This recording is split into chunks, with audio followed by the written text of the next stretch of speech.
Saudamos a igreja, nossos amigos, com a graça, com a paz do nosso Senhor Jesus Cristo. Graças a Deus, até aqui nos ajudou o Senhor. Estamos encerrando 2024 com culto ao nosso Deus, na certeza de que se aqui chegamos, é porque o Senhor de fato nos sustentou, nos conduziu, nos abençoou. E agora, portanto, vamos compartilhar a palavra do Senhor, a última pregação de 2024. Louvo a Deus também porque você está aqui para cultuar o Senhor, se alimentar espiritualmente.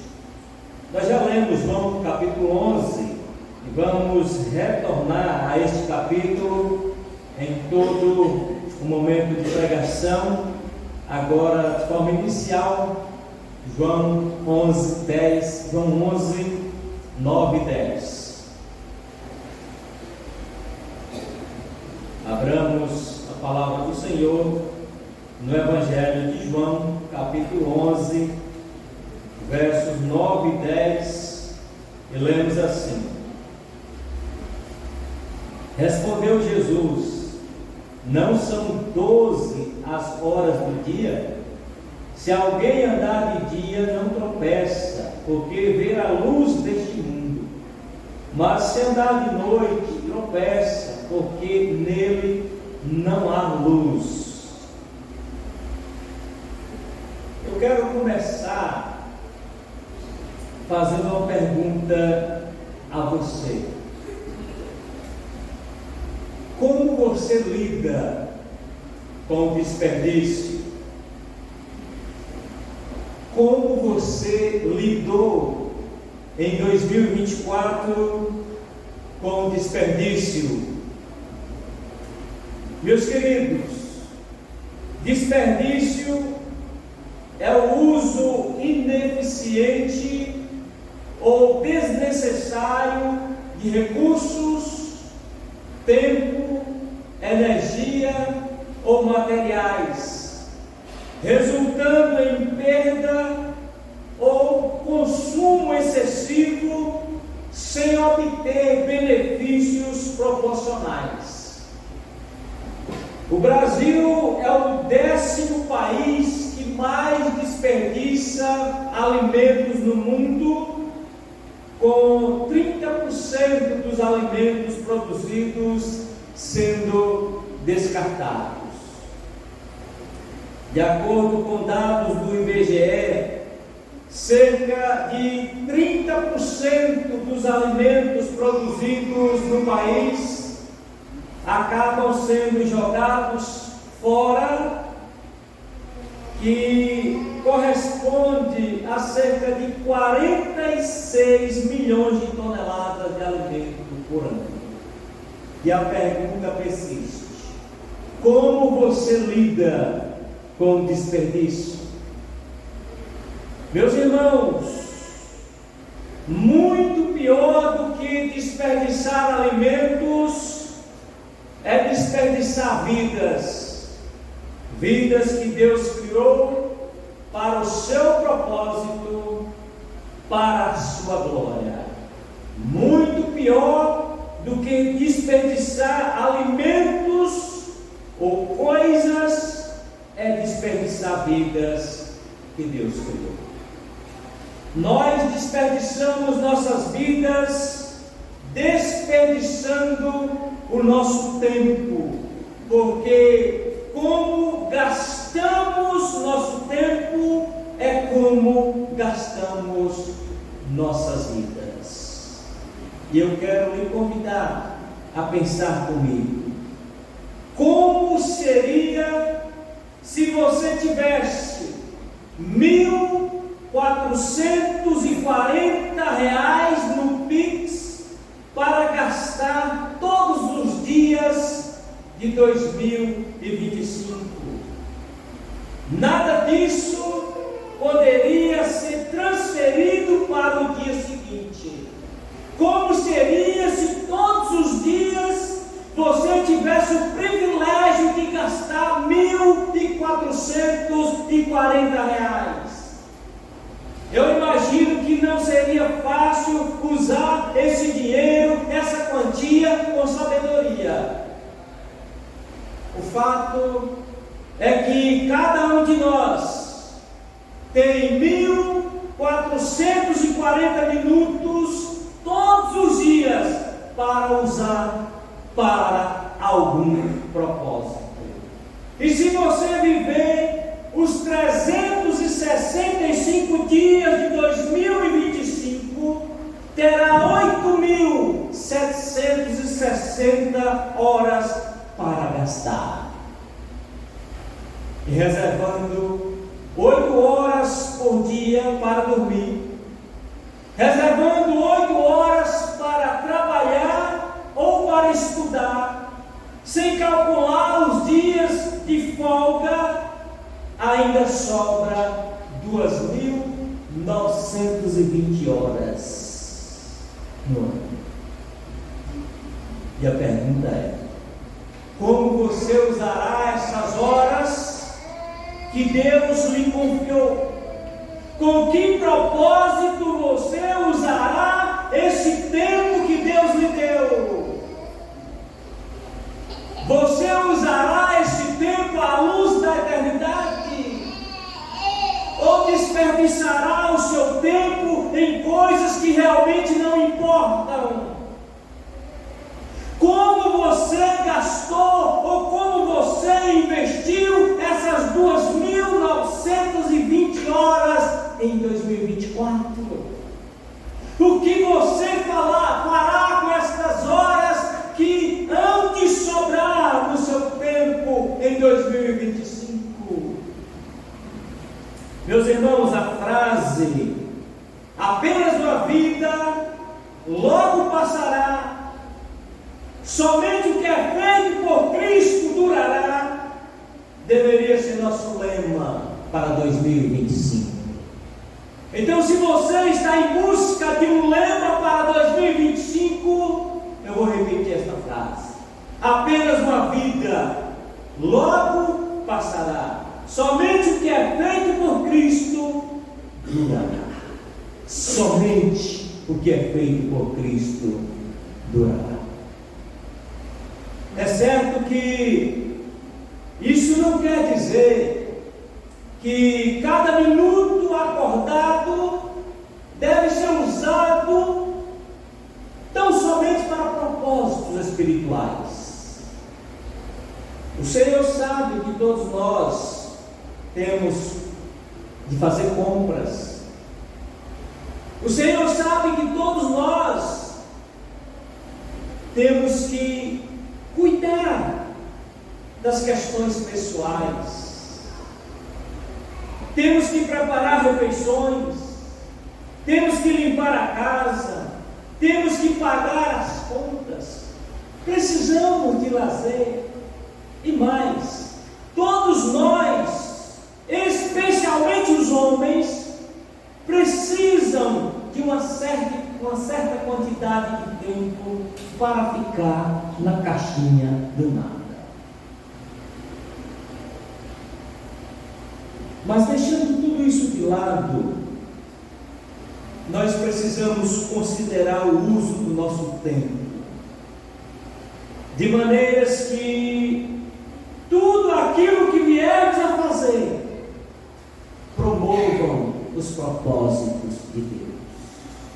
É preciso considerar o nosso tempo para que, por meio das nossas ações, possamos cumprir o nosso propósito de existência aqui neste mundo, que é glorificar a Deus.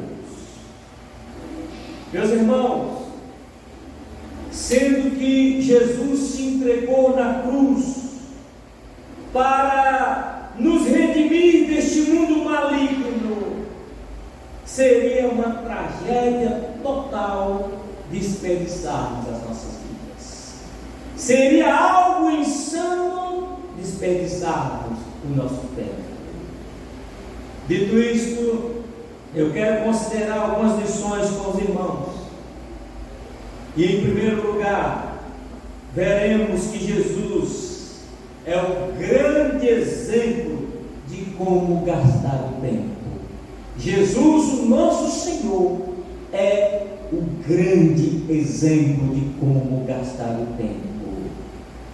Você sabe que em apenas 3 anos, Jesus desenvolveu o seu ministério com um bando de homens improváveis, mas que mudou a história. No entanto, o nosso Senhor Jesus nunca pareceu apressado e também nunca pareceu incomodado. Você não vê Jesus em pânico. Você não vê o ministério de Jesus sendo realizado com ansiedade. Jesus sempre teve tempo para pessoas que muitos ignoram. Jesus teve tempo para uma mulher samaritana. A despeito de apenas 3 anos de ministério, o nosso Senhor Jesus Cristo teve tempo para uma mulher adúltera. Jesus teve tempo para um mendigo cego. Jesus teve tempo para um endemoniado insano. Jesus teve tempo para muitos outros e para muitas outras coisas. Jesus teve tempo para acudir às necessidades de Marta e Maria. Como Jesus fez isso? Em apenas 3 anos de ministério, tantas coisas Jesus realizou.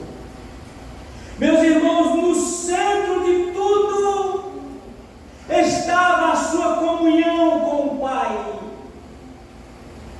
No centro de tudo estava a sua submissão à vontade do Deus Pai Todo-Poderoso. Meus queridos, é importante notar que o substantivo ora é um tema recorrente no Evangelho de João. Espalhada nos seus 21 capítulos, a expressão ora aparece 29 vezes. E nós sabemos que uma hora é uma unidade de tempo equivalente a 60 minutos ou a 3.600 segundos. Ora, é uma das divisões do dia que tem 24 horas. Na passagem bíblica que lemos, o substantivo hora aparece no contexto do tempo, quando Jesus deveria ir a Betânia para ressuscitar Lázaro dos mortos. Eu quero que você olhe para esses versos que nós lemos, 9 e 10. Veja que, por meio dessa pequena parábola inserida nesse contexto de Lázaro, Jesus explica aos discípulos que se alguém fazer uma jornada no escuro, certamente irá tropeçar, desviar e cair. Mas se alguém fizer a jornada durante a luz do sol,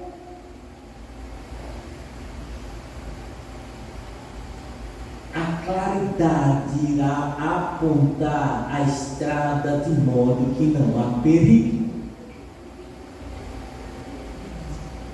Nos versos 39 a 40 do capítulo 10, volte um pouquinho por gentileza, nos versos 39 a 40 do capítulo 10, nós somos informados que Jesus estava pregando o Evangelho em um lugar a leste do Rio Jordão, com um propósito. Jesus estava pregando o Evangelho em um lugar distante. Por que Jesus estava pregando o Evangelho em um lugar distante da Judéia?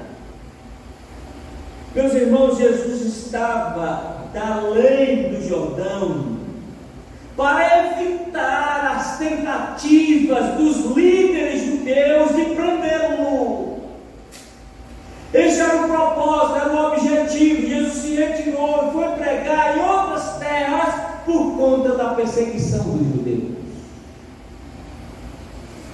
Então, estando na região da Pérea, da além do Jordão, pregando o Evangelho, desenvolvendo o seu ministério, na companhia dos seus discípulos, chegou uma notícia triste. Qual foi a notícia? Chegou a notícia de que seu amigo Lázaro, irmão de Marta e Maria, estava doente. O versículo 6 informa que, ao saber da notícia, Jesus ficou mais 2 dias onde estava. E o versículo 14 revela que, antes mesmo da viagem, Jesus tem consciência da morte de Lázaro. Sendo Deus onisciente como é, Jesus já sabia que após a saída daqueles mensageiros, Lázaro havia morrido. Mas não se esqueça desse detalhe. Ele continua mais 2 dias onde está. Mesmo sabendo da morte do seu amigo, quando chegou a Betânia, Lázaro já estava no túmulo há 4 dias. Seu corpo estava começando a se decompor, já estava fedendo. No versículo 43, nós vemos que o chamado de Jesus para fora do túmulo foi tanto uma demonstração do seu poder sobrenatural, quanto uma poderosa lição objetiva de que Ele é a ressurreição e a vida, de modo que todo aquele que nele crê viverá mesmo que morra. Irmãos, para considerar como Jesus usou seu tempo, é instrutivo observar como ele não tomava decisões. Mas é instrutivo também considerar como ele tomava decisões. Portanto, veremos agora como Jesus não tomava decisões. Em primeiro lugar, Jesus não tomou decisões com base na pressão de seus amigos. Isso é muito importante. Observe o versículo 3. Eu disse que Jesus não tomou decisão com base na pressão de seus amigos. Veja no versículo 3 o conteúdo da mensagem enviada a Jesus. Jesus estava onde? Em Bereia. Jesus estava na Pérea, não em Bereia. Jesus estava além do Jordão. E o versículo 3 diz que o conteúdo da mensagem é esse: Senhor, está enfermo aquele a quem amas. E vamos relembrar, sendo Deus, Jesus já sabia que após a saída dos mensageiros, Lázaro havia falecido. Irmãos, Jesus amava todas as pessoas, é claro. Mas Maria, Marta e Lázaro eram irmãos especiais de Jesus. Eles tinham um relacionamento próximo, centrado nas coisas de Deus.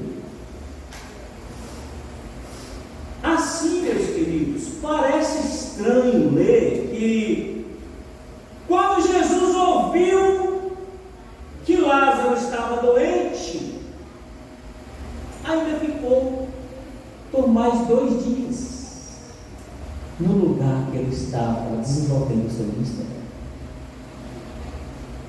Se fosse você, sairia desesperado, fretaria um carro,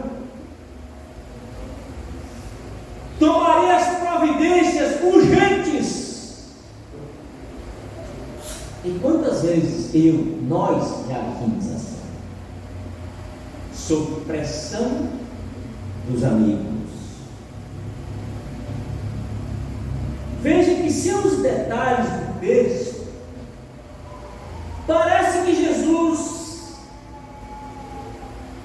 teria, seus detalhes do texto, você pensaria que Jesus teria tomado uma decisão rápida, deixado o que estava fazendo e corrido para Betânia. Soube da notícia, imediatamente partiu. Sem os detalhes do texto, nós poderíamos imaginar assim, ou pensaríamos que ele teria curado Lázaro à distância. Poderia também.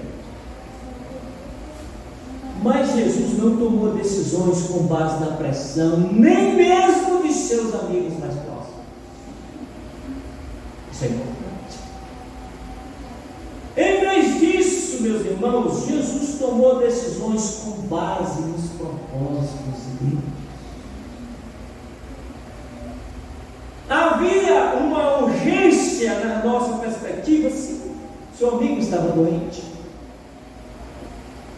Marta e Maria precisavam de consolo, de conforto. Mas o texto não mostra que essa é a preocupação de Jesus. Aqui nós aprendemos que fazer a vontade de Deus deve ser primordial em nossas decisões. E não como alguns acham, ouvir o coração e sair desesperado.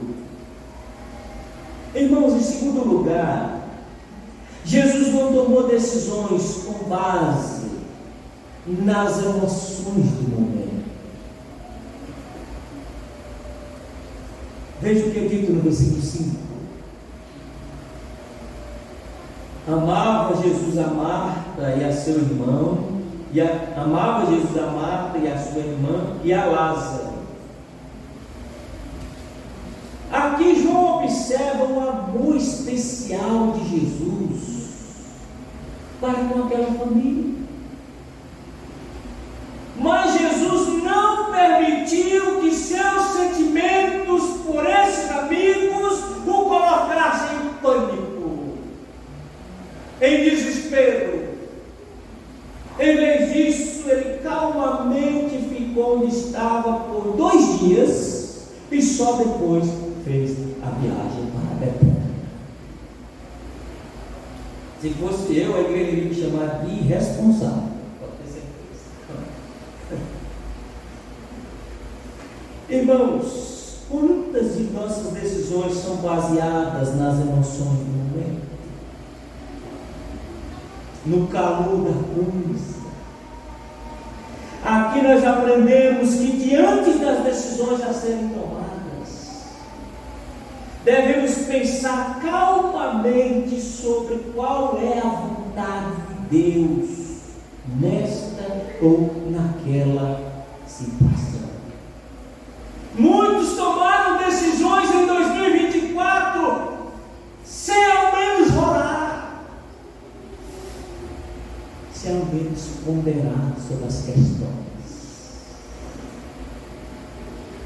Muitos tomaram decisões sem consultar qual era a vontade de Deus.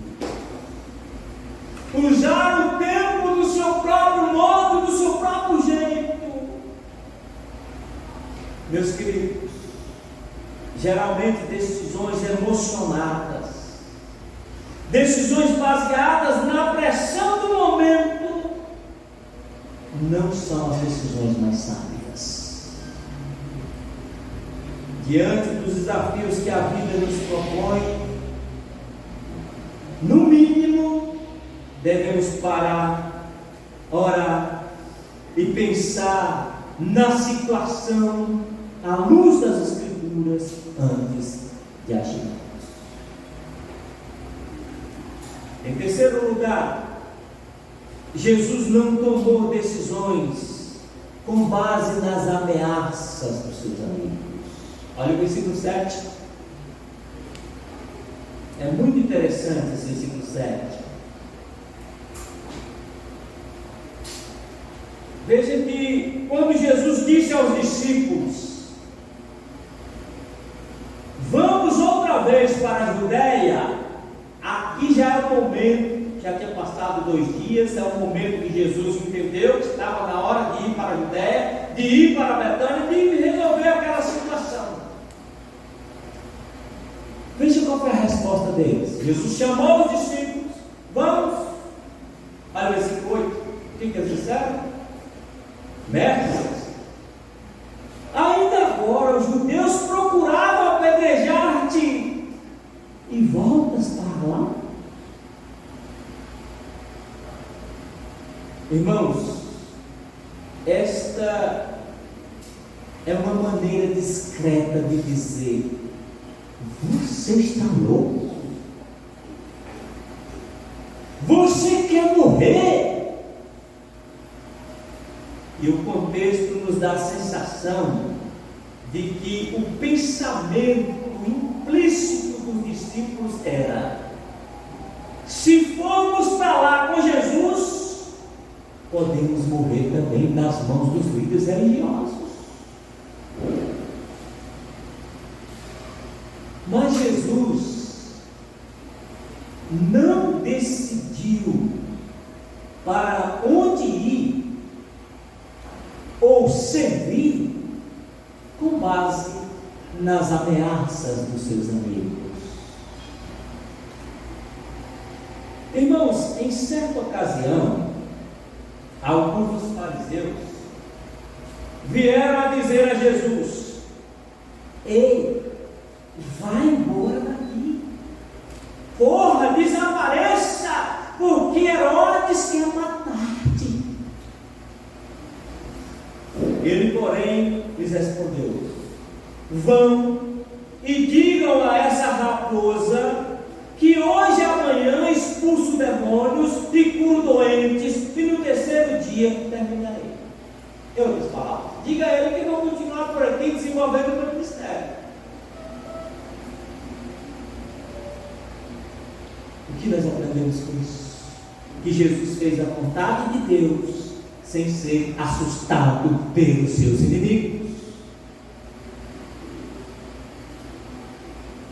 Embora, meus irmãos, nos afazeres da vida haja espaço para a devida cautela, e às vezes para salvar a própria vida é preciso fugir, como foi o caso de Saulo. Lembra que ele teve que descer no cesto, coisa e tal. Também é verdade que é mais seguro estar com Jesus em um lugar de perigo do que estar sem Jesus em um lugar de aparente segurança. Se estamos fazendo o que Deus nos chamou para fazer, nós não devemos ser acovardados. Não devemos ser acovardados pelas ameaças daqueles que se opõem à obra de Deus. Sejamos destemidos, como foi Neemias, cumprir a missão que Deus lhe deu de reconstruir os muros de Jerusalém, mesmo sob a ameaça dos inimigos. Então, meus irmãos, agora que nós já vimos como Jesus não tomava decisões, vejamos em seguida o lado positivo, como Jesus tomava decisões. Em primeiro lugar, Jesus tomou decisões visando a glória de Deus. Olha o verso 4. Ao receber a notícia, que notícia? Vamos relembrar? Que Lázaro estava doente. Então, ao receber a notícia, Jesus disse: esta enfermidade não é para a morte, e sim para a glória de Deus, a fim de que o Filho de Deus seja por ela glorificado. Esta é uma declaração notável. Por quê? É porque revela o conhecimento de Jesus sobre o futuro e a convicção que ele tinha sobre a ressurreição de Lázaro de entre os mortos. Além disso, Jesus afirma a sua própria divindade. Ele se coloca no mesmo nível de Deus, porque Ele é Deus. Ele afirmou que compartilharia a glória de Deus através deste episódio, daquela situação. É claro, meus irmãos, Jesus ressuscitou Lázaro. Jesus ressuscitou Lázaro, mas não simplesmente para aliviar a dor e a tristeza de Maria e Marta. O objetivo da ressurreição de Lázaro não é simplesmente para aliviar a dor daquela família. Mas acima de tudo, Jesus ressuscitou Lázaro para mostrar que Ele é a ressurreição e a vida. Irmãos, aqui está a lição. A glória de Deus tem prioridade até mesmo acima do nosso conforto e alívio das provações. A glória de Deus tem prioridade sobre todas as coisas. Então, quando nós formos fazer uso do tempo que Deus nos deu, é preciso entender que a glória de Deus tem prioridade acima de todas as coisas. Então, em qualquer decisão a ser tomada, qual ação, devemos perguntar, qual ação trará mais glória a Deus? Diante das escolhas que eu terei de fazer em 2025, a pergunta deve ser: o que mais glorificará a Deus? Irmãos, nem sempre podemos controlar o resultado das nossas decisões,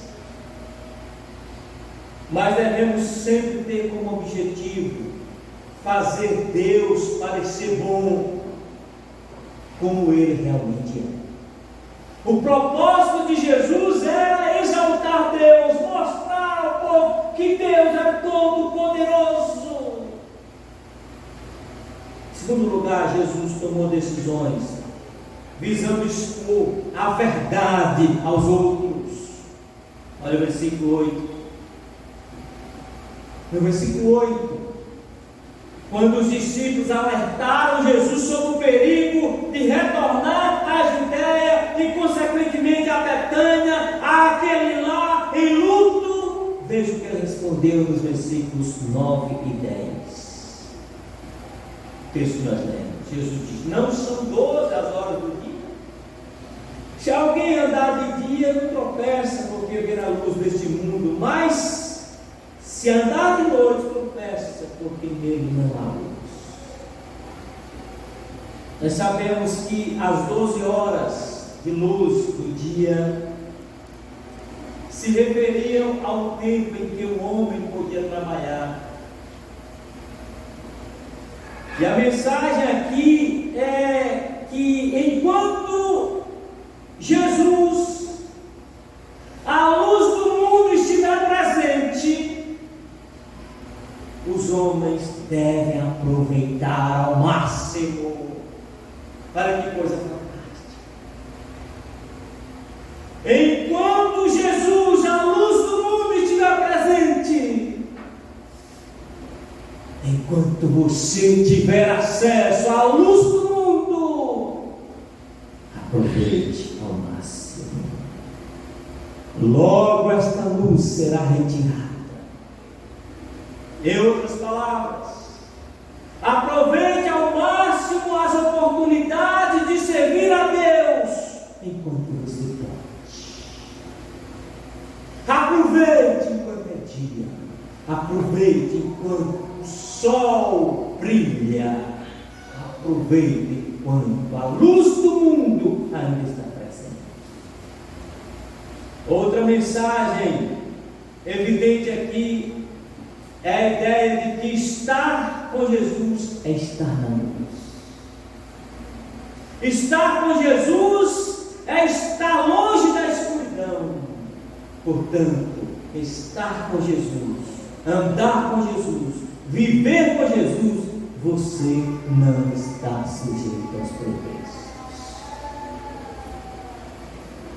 Então, como vimos, é melhor ir com Jesus para um lugar de perigo do que estar sem Jesus em lugar de aparente segurança. É interessante que, embora Tomé fosse um tanto pessimista, no versículo 16 mostra que ele estava certo. O que Tomé diz no versículo 16?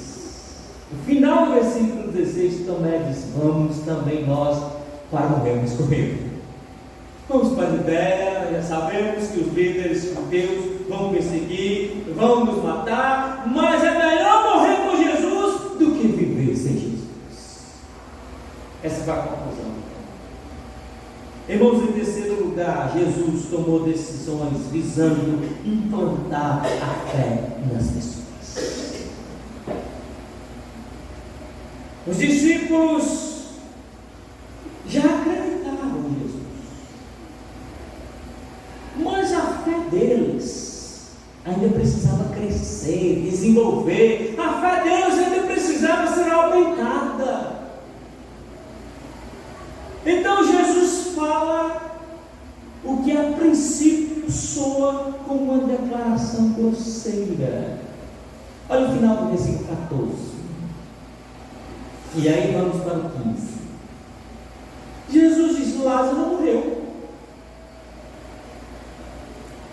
E por causa de vocês me alegro de que não estivesse lá. Olha direitinho para esse texto. De novo. Lázaro morreu. E por causa de vocês me alegro de que não estivesse lá. Para quê? Para que vocês possam crer. Jesus está apontando algo aqui para o futuro. Mas vamos até ele. O que Jesus queria dizer aqui? Deixa eu adiantar para não fugir da sua cabeça. Jesus está dizendo assim: eu fico feliz porque vocês não estavam lá. Vamos para lá? Está obscuro aqui, mas é só para adiantar. Quando eu ressuscitar Lázaro, vocês vão ter razões suficientes para crer em mim. Vocês vão ver a glória de Deus, o poder de Deus, e não somente vocês, mas muitas outras pessoas verão e crerão. Irmãos, Jesus não estava feliz porque Lázaro estava morto, mas ele estava feliz porque abriu uma possibilidade, uma porta para ele realizar um grande, extraordinário milagre, e isso resultaria em maior fé, em aumento de fé para os discípulos, bem como fé a outras pessoas.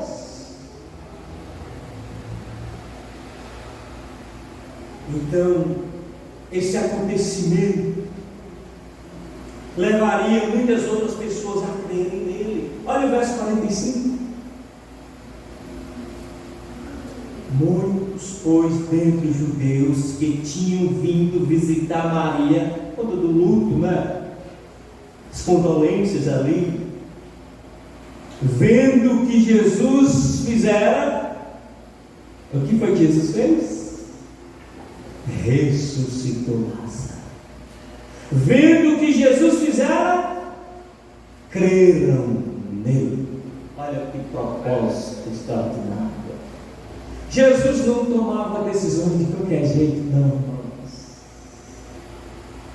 Jesus, por assim dizer, não se preocupou. Deixa Lázaro morrer, porque eu tenho um propósito. E eu não vou imediatamente, não. Vou ficar mais 2 dias. Deixa cheirar mal. Deixa ser enterrado. Porque eu tenho um propósito nisso. Aumentar a fé dos discípulos e trazer outros à fé. Meus irmãos, além disso, para a enlutada Marta, Jesus declara nos versículos 25 e 26, olha comigo: eu sou a ressurreição e a vida. Quem crê em mim, ainda que morra, viverá. E todo que vive e crê em mim não morrerá eternamente. Marta, você crê nisso? Irmãos, João Calvino, comentando o versículo 25, diz que a primeira declaração de Cristo é que Ele é a ressurreição. A primeira declaração de Cristo no versículo 25 é exatamente eu sou a ressurreição. Mas por que a primeira declaração de Jesus é em relação à ressurreição? Calvino diz porque a restauração da morte para a vida naturalmente vem antes do estado da vida. Eu não sei se você entendeu isso. Calvino está dizendo: olha, para alguém ter vida espiritual é preciso ser ressuscitado, é preciso ser regenerado, é preciso ser vivificado. E aí Calvino continua dizendo que toda a raça humana está caminhada à morte espiritual, e portanto nenhum homem será um participante da vida até que realmente ele seja ressuscitado dos mortos. Isso é uma linguagem espiritual. Assim Cristo mostra que Ele é o começo da vida. Ele diz para Marta que Ele é a ressurreição. Ele é o começo da vida, e depois Ele acrescenta que é também a continuação da vida. Que coisa extraordinária. Irmãos, se cremos em Jesus, nós temos vida eterna aqui agora. Embora morramos fisicamente, viveremos com Cristo espiritualmente, sem interrupção. É como diz o apóstolo Paulo: está ausente no corpo,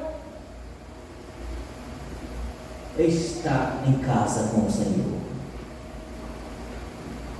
Para você entender, quando a alma sai, o corpo toma. Então Paulo está dizendo: está ausente do corpo, é estar na casa do Senhor. E quando Jesus vier novamente, nossos corpos serão ressuscitados e revestidos da imortalidade. Irmãos, veja que no final do versículo 26, Jesus pergunta diretamente para Marta: você crê nisso? Na verdade, Jesus queria que Marta e nós acreditássemos nele e também que acreditássemos nas verdades sobre ele. Então, meus irmãos, Jesus fez o que fez com um propósito. Qual era o propósito? Promover a glória de Deus, fortalecendo a fé dos seus discípulos e trazendo as pessoas, outras pessoas, à fé salvadora. Eu quero fazer uma aplicação dessas coisas. E a pergunta é: qual é a principal questão a ser respondida? Meus irmãos, a principal questão a ser respondida hoje, para mim e para você, é: quem é Jesus? Quem é Jesus? Se você crê que Jesus é o enviado de Deus, se você crê que Jesus é o único que pode chamar um cadáver em processo de decomposição à vida, se você crê que Jesus foi voluntariamente à cruz como sacrifício pelos seus pecados, então é melhor você não perder tempo e entregar sua vida a Ele enquanto a luz brilha, enquanto Ele ainda é a luz deste mundo. É melhor você entregar a sua vida a Cristo para poder percorrer 2025 sem tropeço, sem embaraço, porque Ele é a luz da vida. O versículo 45 diz que muitos dentre os judeus que tinham vindo visitar Maria, vendo o que Jesus fizera, creram nele. Olha o propósito sendo atingido. No entanto, no versículo 46 diz que outros foram ter com os fariseus e lhes contaram os feitos que Jesus realizara.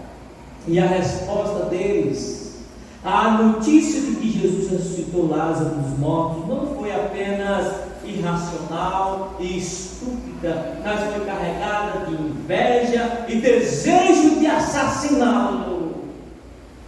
Então veja que você pode sair daqui nesta noite com dois propósitos: crendo em Jesus ou desprezando Jesus. Outros foram ter com os fariseus e lhe contaram os feitos que Jesus realizara. Mas o que eles fizeram? Ficaram tomados de inveja e desejosos de assassiná-lo. Na verdade, de assassiná-los. Por que assim, pastor?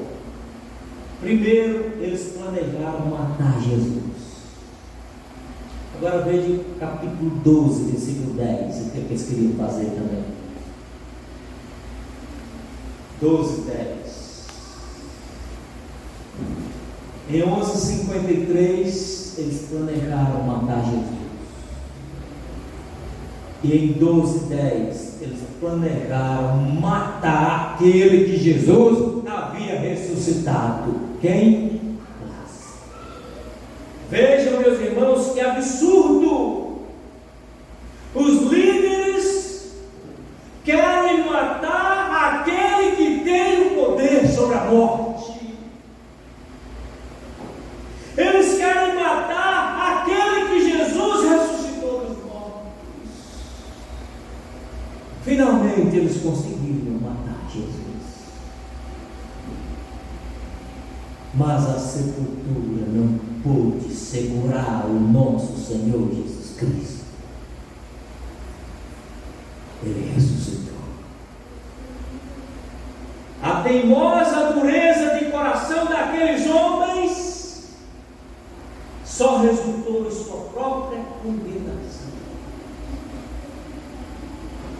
Então, se você quer uma vida que agrada a Deus em 2025, aprenda a usar bem o seu tempo, aprenda a tomar decisões sábias, submeta cada decisão da sua vida ao senhorio de Jesus Cristo. Faça como Jesus, mantenha-se em sintonia com o Pai. Irmãos, não há fórmulas mágicas para se conhecer a vontade de Deus. Então, para usar bem, para usar sabiamente o seu tempo, você precisa fazer a vontade do Pai. Mas como saber qual é a vontade do Pai? Então é preciso meditar muito na palavra do Pai. É preciso desenvolver vida de oração e estar em sintonia com o Pai. Curva sua cabeça e pense no que eu vou lhe falar. Estabeleça e mantenha prioridades para 2025. Busque primeiro o reino de Deus e a sua justiça em 2025. Ame o Senhor teu Deus de todo o teu coração, de toda a tua alma, de todo o teu coração, de todo o teu entendimento. Ame o teu próximo como você ama a si mesmo. Se dispõe a fazer discípulos para Jesus. Jesus queria que as multidões viessem a crer nele como o Salvador enviado do Pai. Jesus queria que Marta e Maria crescem de uma forma mais profunda. Jesus se derramou em alguns e os enviou para fazer o mesmo com os outros. Essa também era a estratégia do apóstolo Paulo. O apóstolo Paulo diz: e o que vocês ouviram em mim, e na presença de muitas testemunhas, isso mesmo transmita a homens fiéis e idôneos para instruir a outros. Finalizando, meus irmãos, quando Jonathan Edwards tinha entre 19 e 20 anos, ele escreveu 70 resoluções para governar a sua vida. E a de número 5 era, disse aquele jovem: resolvi jamais desperdiçar um só momento do meu tempo. Pelo contrário, sempre buscarei formas de torná-lo o mais proveitoso possível. A de número 7 era: resolvi jamais fazer alguma coisa que eu não faria se soubesse que estava vivendo a última hora da minha vida. A de número 17 era: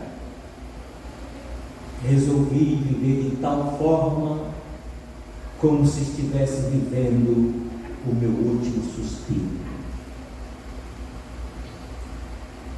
Então, se você viver até 31 de dezembro de 2025, terá cerca de 2.920 horas de tempo livre. Não desperdice seu tempo. Viva em submissão aos propósitos de Deus à luz da verdade. Você tem alguma meta escrita com o objetivo de não desperdiçar o seu tempo em 2025? O uso mais produtivo do seu tempo em 2024 esteve alinhado com os princípios da eternidade? Qual foi o seu maior desperdício de tempo em 2024? O que fazer para deixar a procrastinação em 2025? O que você pode fazer para melhorar seu relacionamento com Deus em 2025? Eu quero terminar desafiando você a imitar Jesus Cristo nas tomadas de decisões em 2025. Jesus não tomou decisões com base na pressão de seus amigos. Jesus não tomou decisões com base nas emoções do momento. Jesus não tomou decisões com base nas ameaças dos seus inimigos. Jesus tomou decisão visando a glória de Deus. Jesus tomou decisão visando expor a verdade aos outros. Jesus tomou decisões visando implantar fé no coração das pessoas. Que o Espírito Santo aplique a sua palavra aos nossos corações.